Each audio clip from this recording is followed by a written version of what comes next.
आप सबको जय मसीह की।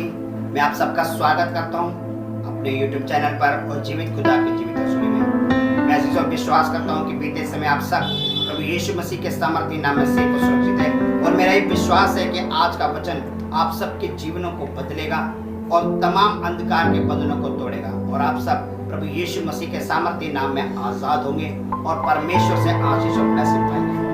अजीजों, आज हम परमेश्वर के वचन को देखेंगे।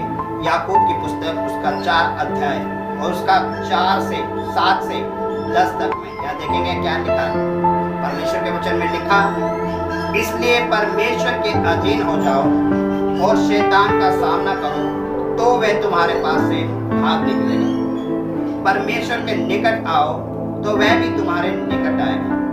हे पापियों, अपने हाथ शुद्ध करो और हे दूषित लोगों, अपने हृदय को पवित्र करो।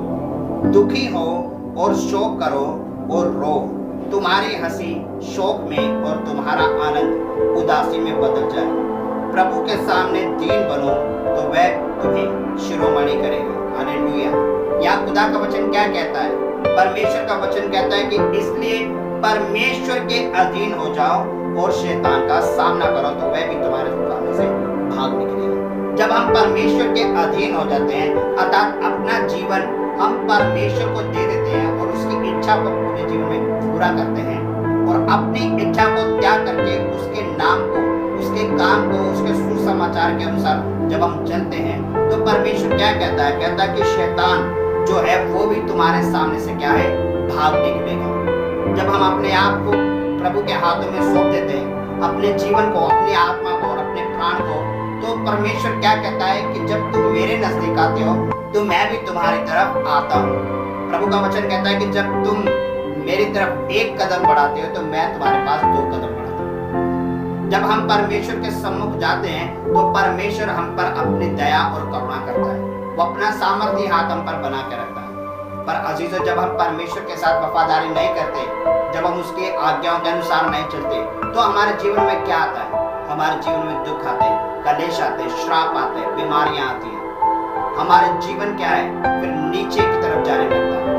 हम ऊपर नहीं उठते बल्कि हम नीचे जाते हैं। इसलिए परमेश्वर क्या कहता है कि हम जब अपने आप को परमेश्वर के अधीन कर देंगे तो परमेश्वर क्या है, हमारे पास आएगा और शैतान क्या होगा, वो हमसे दूर भागेगा और हम प्रभु यीशु मसीह के नाम में उसका सामना करने वाले हो सकेंगे, क्योंकि परमेश्वर अपने लोगों को सामर्थ और बल और ताकत बख्शता है। परमेश्वर के वचन में क्या लिखा आगे? कहता है कि परमेश्वर के निकट आओ तो वह भी तुम्हारे निकट आएगा। हे पापियों, अपने हाथों को शुद्ध करो।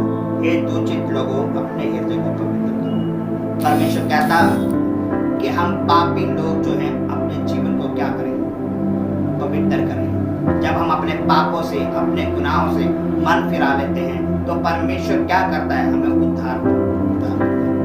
दाऊद की पुस्तक में लिखा कि जब उसने पाप किया, उसने गुनाह किया, तो उसने दुहाई दी परमेश्वर के नाम की। उसने कहा कि हे प्रभु, तू मेरे पापों के अनुसार मुझसे व्यवहार न कर, तू अपनी बड़ी दया और करुणा को स्मरण कर। कहता है कि हे प्रभु परमेश्वर, तू मेरे अधर्म के कामों के उस अपने मुख को फेर ले और अपने सामर्थ को मुझसे अलग न कर। तू जुफा से मुझे धो दे और मैं हिम से भी अधिक श्वेत निकलूंगा। हे प्रभु, मैं अपने पापों को जानता हूँ और मेरे पाप सदा मेरी दृष्टि में बने रहते हैं और मैं उसे सदा तेरे सामने मानता हूँ। तू मुझ पर अपना अनुग्रह कर दया कर। इसलिए अजीजों, जब हम अपने पापों को, अपनी गलतियों को छिपाते नहीं और इन परमेश्वर के सामने मान लेते हैं तो परमेश्वर हमारे पापों को क्षमा करने में विश्वास होगा। परमेश्वर के वचन में लिखा कि मुझे इस जगत के पापों को क्षमा करने का भी अधिकार है। एक सच्चा खुदा और जीवित खुदा प्रभु यीशु मसीह ये ताकत रखता है कि वो हमारे पापों को क्षमा करके हमें जीवन का दान प्रदान करे और वही इकलौता खुदा है। इसके अलावा और कोई नहीं कि जो हमारे पापों को क्षमा कर सके। अजीजों, उसने हमारे पापों और गुनाहों के लिए अपने लहू को बहाया है और उसके लहू के द्वारा हम खरीदे गए। ये जीवन हमारा नहीं है बल्कि हमें मोल दिया गया है, या हम पर दया की गई है, अनुग्रह किया गया है। इसलिए परमेश्वर कहता है कि हम परमेश्वर के निकट आए और उसके साथ एक संगति हो जाए और अपने पापी हाथों को और अपने हृदय को क्या करें, हम शुद्ध करें। और ये शुद्ध जब ही होगा जब हम अपने मन को, अपने हृदय को परमेश्वर के सामने खोलेंगे, अपने गुप्त पापों को भी, जिन्हें सिर्फ हम जानते हैं और कोई मनुष्य नहीं जानता।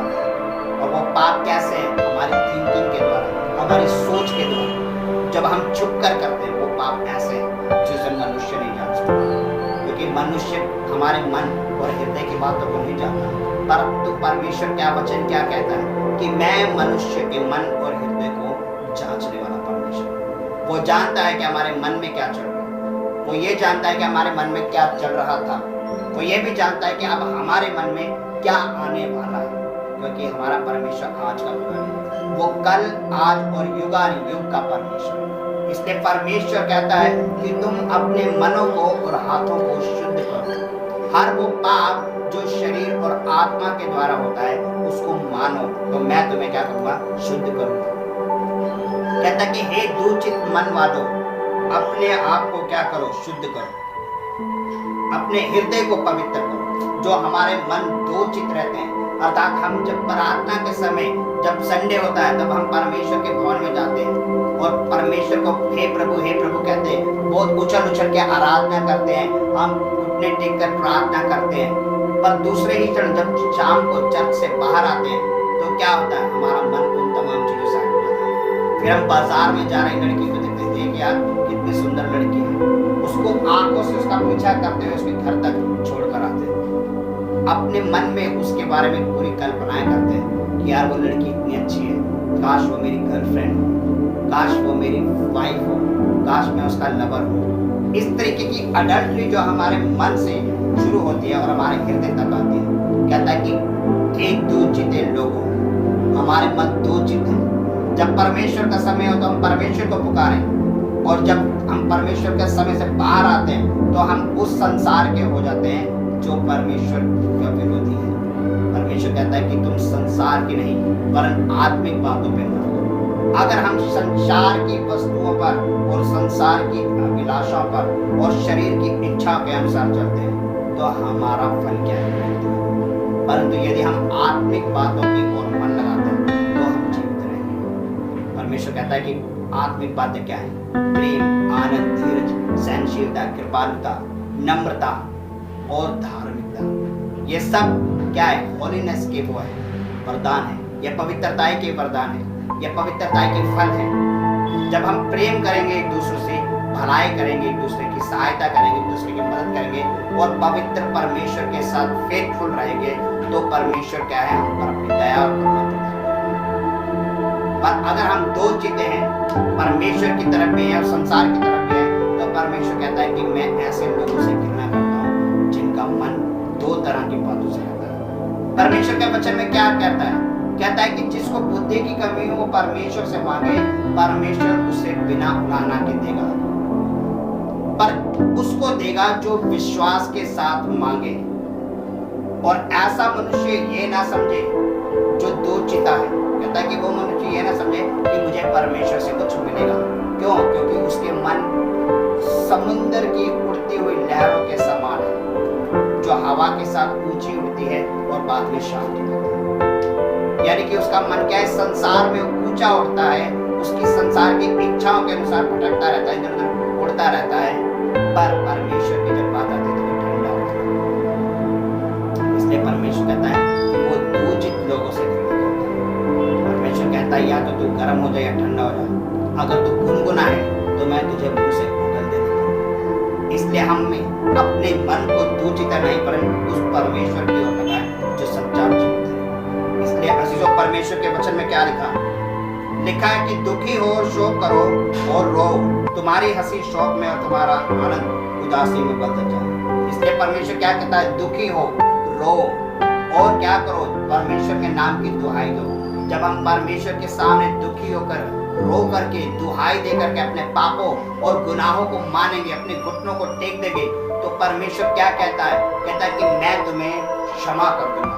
उसने नीनवे शहर को भी, जिसको तबाह करने की सोची थी, वो पापी शहर था, वो पाप और गुनाह में तृप्त था, पर उन्होंने क्या किया? टाट में बैठ के, रो के, गिड़गिड़ा कर, रो करके अपने पापों को माना और परमेश्वर ने उनको क्षमा किया। इसी तरह परमेश्वर हमें भी कहता है कि तुम दुखी हो, शोक करो, रो, तुम्हारी हंसी क्या है शोक में बदल जाए और तुम्हारा आनंद उदासी में बदल जाए। इसका मतलब ये नहीं कि हम अपनी फैमिली में हंसना बोलना छोड़ें। परमेश्वर क्या कहता है? परमेश्वर के वचन में लिखा है कि जो धर्मी जन है वो ठट्ठा करने वालों की मंडली से दूर है। जो फिजूल की लड़के, चार लड़के खड़े होकर ठहाका मार के अडल्ट्री बातों पर या किसी का मजाक उड़ा करके या किसी को जोक कस करके उन पर ठहाका मार के हंसते हैं, बेमतलब का मजाक करते हैं, जहाँ मजाक नहीं होता वहाँ मजाक बनाते हैं, उस प्रकार के ठट्ठे की बात करता है, उस तरह के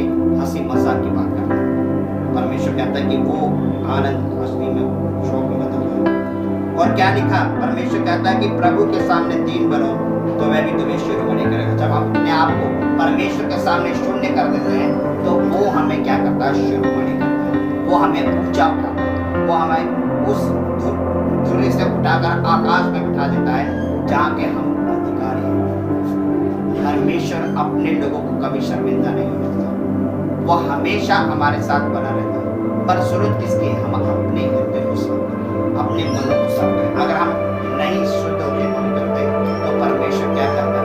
हमें नष्ट करता है। इसी तरह अगर हम देखेंगे परमेश्वर के वचन में भी लिखा,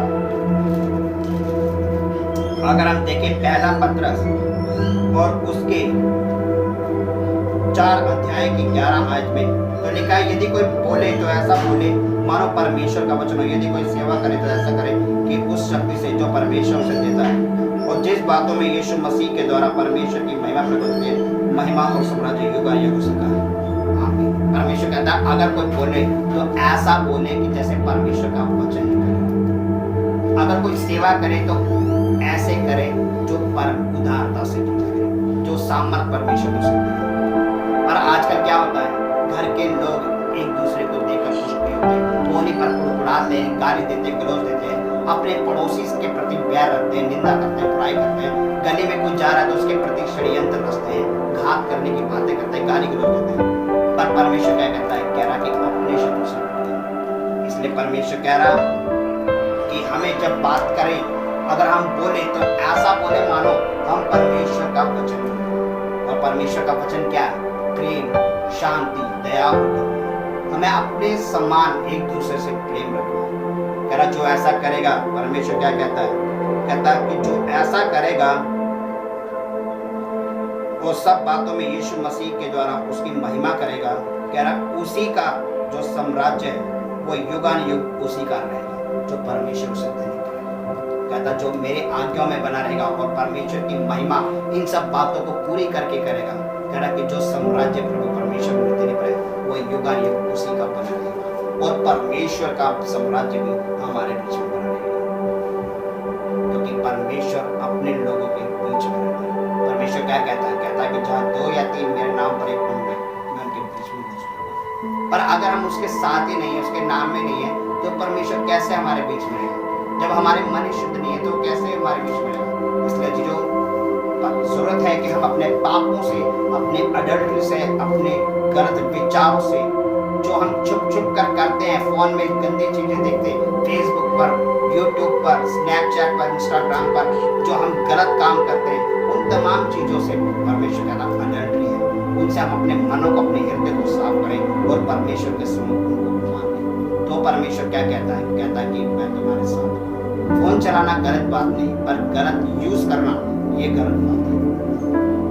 परमेश्वर कहता है हर चीज तुम्हारे भले के लिए, पर अगर तुम गलत यूज करो तो गलत है। इसलिए हमें इनका यूज तब करना है जब हमें जरूरत हो, ना कि हम बेमतलब हो। सो मैं विश्वास करता हूँ शिशो परमेश्वर के इस वचन के द्वारा आप सब आजाद होंगे और परमेश्वर का वचन आपसे बातें करेगा और आपको आशीष मिलेगी। सो आप सबको जय मसीह।